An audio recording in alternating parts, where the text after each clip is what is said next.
요즘 미국이 한국의 어느 한 영상 때문에 난리예요. 얼마 전에 앤 해서웨이랑 메릴 스트립이 영화 홍보차 한국에 갔었죠. 한국 분들이 너무 예쁜 꽃신을 선물해줬는데 여기엔 정말 놀라운 의미가 숨겨져 있었어요.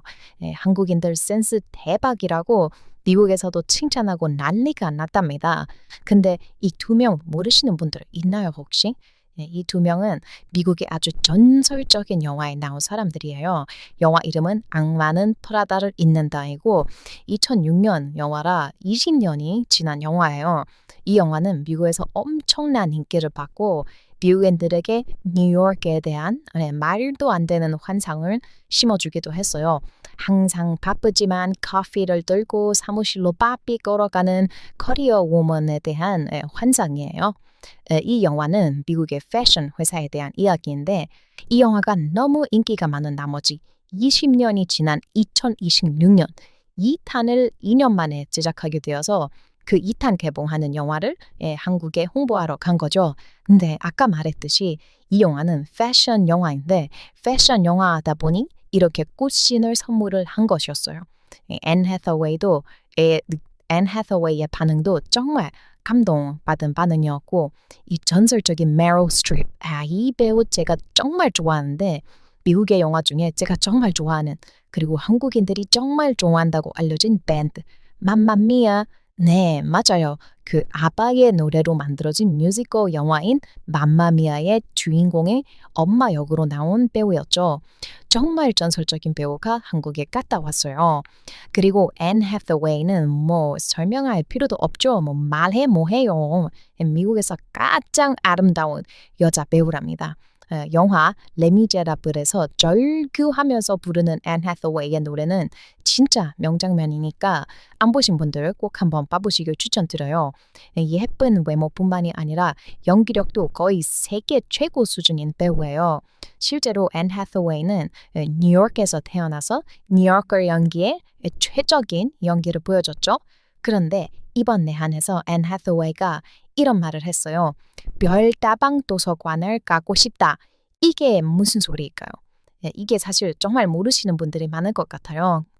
서울 코엑스에는 별다방 도서관이라는 곳이 있잖아요.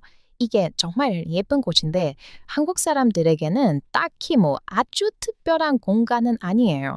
한국 사람들에게 한국을 대표하는 랜드마크 얘기하라고 하면 뭐 대부분 광화문 쪽이나 뭐 강남이나 명동 등등을 이야기하시겠죠. 그런데 미국 사람들은 달라요. 아니 전 세계의 사람들은 한국에서 가장 유명한 곳을 꼽으라면 바로 이곳을 꼽습니다. 별마당 도서관. 마치 한국 사람들에게 뉴욕 하면 가장 떠오르는 곳이 어디야 하면 뭐 타임스퀘어나 뭐 자유의 여신상 말하죠. 그것처럼 한국에 대해 잘 모르는 외국인들에게 한국 하면 떠오르는 곳은 이렇게 물어보면 대부분 입도서관을 말해요. 정말 뭐 거짓말 같고 말도 안 되는 소리 같죠. 마치 뭐 국뽕 콘텐츠로 어그로 끌려고 하는 소리 같이 들리는데 여러분 믿으세요. 정말입니다. 코엑스 도서관 가보신 분들은 이걸 완전 믿으실 거예요.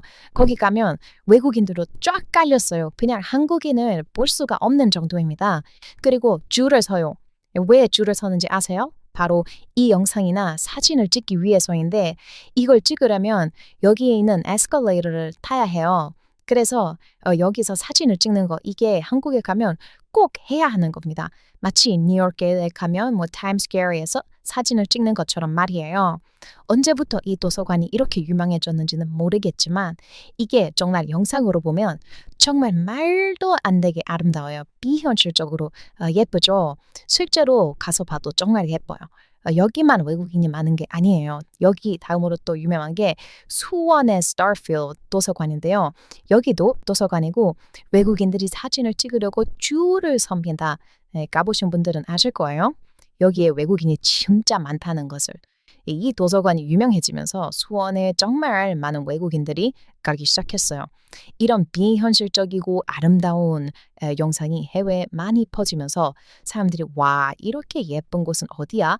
관심을 갖게 되고 한국이라는 것을 알자마자 바로 한국행 티켓을 끊어버리는 구조가 된 거죠.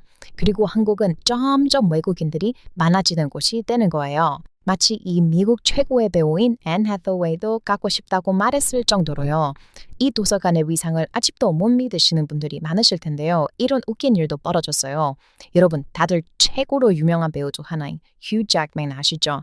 네, 뭐 이 배우는 원래 한국을 좋아하는 걸로 유명해서 몰래 한국 가기도 하는데 어떤 한국 사람이 이 도서관에서 갑자기 휴 잭맨을 봐서 이거 휴 잭맨이 맞냐고 하는 글을 올린 적이 있었어요. 진짜 웃겨요. 이 휴잭맨도 가족들이랑 몰래 가는 도서관이에요. 아, 네, 결국 이 사람은 휴잭맨이 맞는 걸로 밝혀졌어요. 왜 이렇게 몰래 갔다 오냐 정말 웃겨요. 자, 그럼 왜 이렇게 사람들이 저기서 사진을 찍고 싶어 하는 걸까요? 솔직히 사진 찍으면 예쁜 나라들은 많을 텐데 한국이 더 특별하게 느껴지는 이유는 뭐일까요? 저는 그걸 확실히 알고 있어요. 위키피디아에 따르면 한국 여행객은 2010년도 한 해에 800만 명 정도였는데 작년에는 1600만 명을 넘어서 2배가 올라갔다고 해요.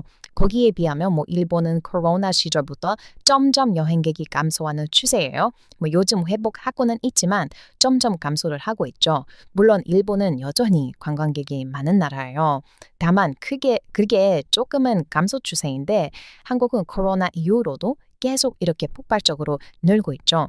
전 세계적으로 한국으로 가는 비행기도 많이 늘었고 한국의 인기가 이렇게 치솟고 있는데 과연 어느 나라들이 가장 한국에 대해 관심이 없다가 관심이 생기게 되었을까요? 오늘 이 영상을 다 보시면 지금까지 그냥 뭐 백인들 많아졌네 라고 생각하셨던 분들은 이 나라에서 온 사람들은 한국을 더 좋아하는구나 라는 것을 완벽히 알게 되실 겁니다. 그리고 심지어 충격적이게도 이렇게 인기가 많은데도 여전히 한국에 관심이 없는 어떤 나라도 있어요. 이제 이게 메인 주제인데요. 미국인들이 한국과 일본, 중국 여행에 대해 가지는 목적도 다 다르답니다. 이게 한국분들 입장에서는 정말 재밌을 것 같으니 오늘 영상 끝까지 봐주세요. 좋아요 또 눌러주시면 정말 좋습니다. 우선 미국인들이 일본을 정말 많이 가는데 일본을 가는 이유는 뭘까요? 네, 우선 일본을 많이 가는 사람들은 대부분 나이가 있는 성인 백인 남성들이에요. 그들은 사무라이 문화라든가 뭐 일본이 버블 시대에 만들었던 게임 문화를 정말 좋아해서 그걸 보려고 가는 사람이 정말 많아요.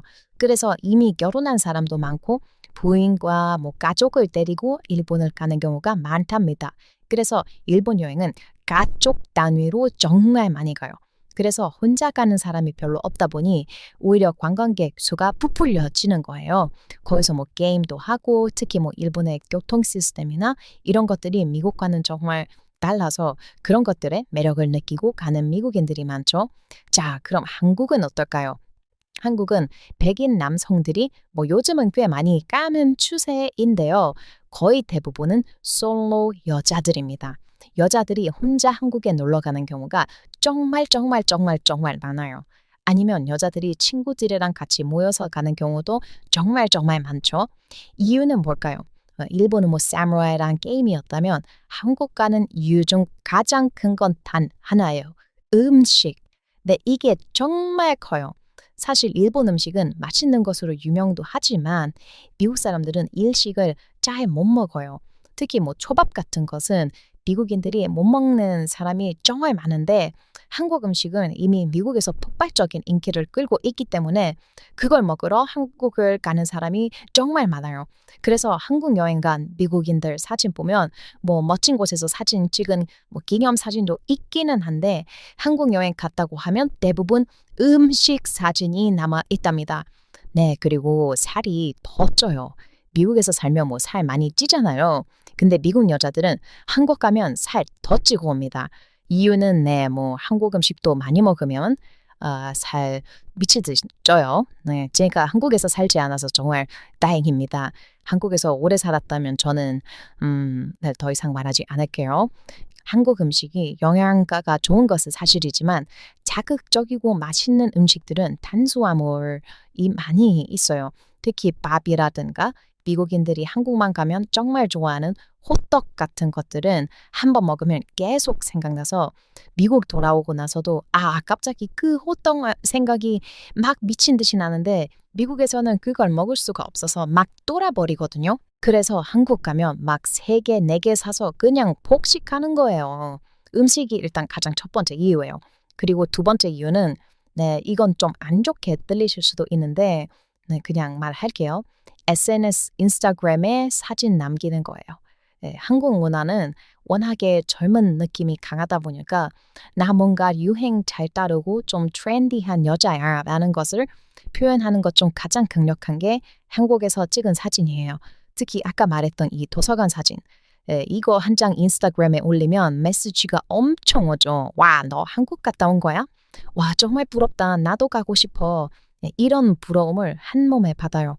그래서 한국에 가면 여기서 외국인들이 그렇게 사진 찍으려고 난리인 겁니다. 아니, 그런데 왜 이렇게 난리야? 한국에 여기보다 예쁜 곳이 얼마나 많은데 다들 진짜 좀 바보 같아요. 그런데 네, 저도 솔직히 할 말은 없죠. 네, 왜냐하면 저도 여기서 사진 찍은 적 있으니까요. 네, 여기 정말 예쁜 곳이니까 안 가보신 분들 가보세요. 외국인들한테 막 부딪히기 싫으시다면 네, 가지 마시고요. 아무튼 한국은 그런 곳이에요. 특히 한국으로 가는 미국인의 관광객 수는 약 90% 정도가 늘었다고 하는데 400%가 늘어난 나라도 있어요. 바로 프랑스인들과 동남아시아 사람들이에요. 프랑스 사람들은 진짜 한국을 너무 좋아하고 한국을 놀러 가는 경우가 많아요. 근데 이유가 있어요. 이걸 만약 프랑스 애국 보수 분들이 보신다면 화를 내실 수도 있는데 네, 저는 그냥 말합니다. 지금 프랑스 난장판이에요. 제대로 살 수가 없는 나라라고 생각하시면 됩니다. 그냥 무법지대예요. 파리스 한가운데에 서 있으면 무조건 여러 번 소매치기를 당하실 거고요. 정말 위험해졌어요. 특히 여자들이 제대로 살기 힘들어졌죠. 그렇게 나라가 살기 힘들어졌는데 코로나 당시에 BTS가 Permissions to Dance라는 노래로 희망을 주는 노래를 했었어요. 이게 프랑스에서 엄청 폭발적인 인기를 얻었고 삶의 희망을 얻었다는 프랑스인 여자들이 정말 많았어요. 특히 프랑스에서는 오래전부터 K-팝이 유행이었고 오래전 그룹인 빅뱅도 인기가 있어서 프랑스에서는 2년 연속 G-드래곤과 태양을 불러서 빅뱅 공연을 하기도 했어요. 그래서 프랑스가 워낙 한국을 많이 가고 동남아시아는 말할 필요도 없죠. 네, 실제로 동남아시아는 브래드 피트나 톰 크루즈 모르는 사람 많아요, 요즘. 그런데 정국 모르는 사람은 없답니다. 실제로 동남아시아에서는 미국 문화나 미국 영화보다 한국 드라마나 한국 노래가 더 인기가 많아요. 그런데 한국이 인기 없는 나라도 있다고 해요. 제가 친구 중에 인도인 친구가 있어요. 요즘에 미국에 인도인이 정말 많은데 이게 지금 비자 문제랑 사회 문제로 좀 미국에서 이야기가 나오기 시작하는데 이게 좀 몇 주 뒤는 좀 심각해질 것 같아요. 아무튼 오늘 영상은 이게 주제가 아니니까 나중에 좀 자세히 다뤄볼게요. 아무튼 제 인도인 친구가 있는데 이 친구가 제가 처음으로 만나본 한국이라는 나라에 대해 전혀 모른다고 말한 친구였어요. 그래서 알아보니 실제로 인도 사람들은 미국 영화도 안 보는 사람이 많고 한국 영화나 한국 드라마, K-팝을 듣는 사람이 별로 없대요. 인구는 거의 세계 1위인데 해외에서 수입되는 컨텐츠가 별로 없고 인도는 자국 내의 컨텐츠가 아직 엄청 강하다고 해요. 인도 사람들은 해외에서 온 것을 보지 않고 자기들이 만든 드라마와 영화를 대부분 보기도 하고요. 발리우드 아시죠? 인도는 인도 사람들만 보는 영화가 엄청 많이 발전을 했어요. 그리고 인도 사람들의 취향 자체가 인도식 노래가 아니면 그냥 듣지를 않는다고 하더라고요. 그래서 인도 사람들은 정말 신기하게도 한국을 잘 모르는 경우가 많았어요. 인도인이라고 다 그런 건 아니니까 그냥 참고용으로 들어주세요. 그런데 인도도 한국이 인기가 많아질 수 있어요. 왜 그러냐면 프랑스 같은 경우는 원래 외국 문화를 쉽게 받아들이는 나라가 아니었는데도 BTS 같은 K-팝이 강하게 들어가면서 분위기가 완전히 바뀐 거기 때문이에요. 그런데 여기서 상황을 완전히 바꿔버린 게 하나 있어요. 바로 알고리즘입니다. 요즘은 누가 일부러 한국을 찾아보지 않아도 되는데요. 유튜브나 틱톡을 보다 보면 어느 순간 한국 길거리 음식 영상이 뜨고 이어서 서울 야경이 나오고 그 다음에는 카페 브이로그가 이어져요. 이렇게 관심이 없던 사람도 자연스럽게 한국을 접하게 되는 거죠. 이게 무서운 이유는 관심이 없는 사람을 관심 있는 사람으로 바꿔버리는 구조이기 때문이에요. 이런 영상이 미국 여배우 앤 해서웨이 핸드폰에도 계속 뜨고 있다는 소리예요. 그래서 요즘 미국에서 한국을 처음 가보는 사람들을 보면 공통점이 하나 있어요. 다들 이렇게 말하는데요. 그냥 음식 좀 먹고 뭐 사진 찍으러 가는 거야. 그런데 다녀온 뒤에는 완전히 다른 말을 합니다. 나 다시 갈 거야. 한국의 느낌을 잊을 수가 없어. 예, 이게 지금 한국의 위치예요. 그냥 뭐 먹으러 갔다가 더 큰 이유를 가지고 돌아오는 나라입니다. 그리고 이 흐름은 앞으로 더 강해질 가능성이 높아요. 한국은 계속해서 새로운 걸 만들어내는 나라이니까요. 뭐 음식도 계속 진화하고 카페도 계속 바뀌고 거리 분위기도 계속 변합니다. 그래서 한 번 갔다 온 사람도 또 가고 싶어지는 거죠. 어떤 나라는 한 번 보면 끝입니다. 와, 예쁘다 하고 끝나는 경우가 많아요. 솔직히 말하면. 하지만 한국은 완전 다른 이야기예요. 갈 때마다 새로운 장면이 생깁니다. 그래서 계속 다시 찾게 되는 겁니다. 톰 크루즈는 한국만 뭐 10번 넘게 갔다고 하더라고요. 이거 보세요. 톰 크루즈도 중독됐잖아요. 아무튼 이게 반복되면 단순한 관광을 넘어서 문화 이동으로 이어집니다. 실제로 미국에서는 한국어를 배우는 사람이 계속 늘고 있고 한국 화장품이나 뭐 패션을 소비하는 사람도 증가하고 있어요. 심지어 한국에서 살아보고 싶다고 말하는 사람들도 점점 많아지고 있습니다. 이건 유행이 아니라 흐름입니다. 네, 그렇다면 앞으로는 어떻게 될까요? 지금은 뭐 가보고 싶은 나라라면 앞으로는 살아보고 싶은 나라로 바뀔 가능성이 높습니다. 이미 그런 조짐은 보이고 있죠. 디지털 노마드들이 한국에 머무르기 시작했고 한국 회사에 취업하려는 외국인들도 늘어나고 있습니다. 그런데 여기서 가장 흥미로운 점은 한국 사람들은 이 모든 걸 너무 당연하게 생각한다는 겁니다. 뭐 매일 지나가는 거리, 늘 먹는 음식, 뭐 매일 타는 지하철. 그런데 그 모든 것이 외국인에게는 콘텐츠인 거죠. 도서관이 그래요. 이거 외국인들 사진 찍으라고 만든 곳이 아니거든요. 진짜 도서관이고 여기서 공부하고 책 읽으라고 만든 곳이에요. 실제로 이렇게 붐비는데도 몇몇 한국 사람들은 거기 있는 책상에서 책을 읽고 있기도 해요. 예, 그런데 이런 그냥 도서관인데 미국인들 눈에는 너무 특별해서 꼭 사진을 찍어야 하는 곳인 거잖아요. 제가 여길 작년에 또 갔었는데 네, 여기 웬만하면 가지 마세요. 진짜 외국인 많고 네, 그냥 난리입니다. 네, 외국인들 보고 싶으시다면 가보세요. 정말 미쳤습니다. 아무튼 오늘 영상으로 한국에 대해 좀 더 알게 되셨으면 좋겠네요. 여러분들이 즐겁게 봐주셨다면 좋겠습니다. 요즘 너무 따뜻한 댓글들이 많이 달아주시는데 댓글이 정말 많이 달려서 댓글을 읽는 것만으로도 한국어 공부가 더 잘 되고 한국어가 많이 늘어나는 느낌이에요. 우리 한국 구독자분들은 어쩜 악플 하나 안 달고 따뜻한 말만 남겨주시는지 이런 나라는 정말 또 없을 거예요. 정말 감사하고 여러분의 따뜻한 마음 사랑합니다. 네, 그럼 다음에 또 배워요. 안녕. 미국에서 온 짐 샤워트.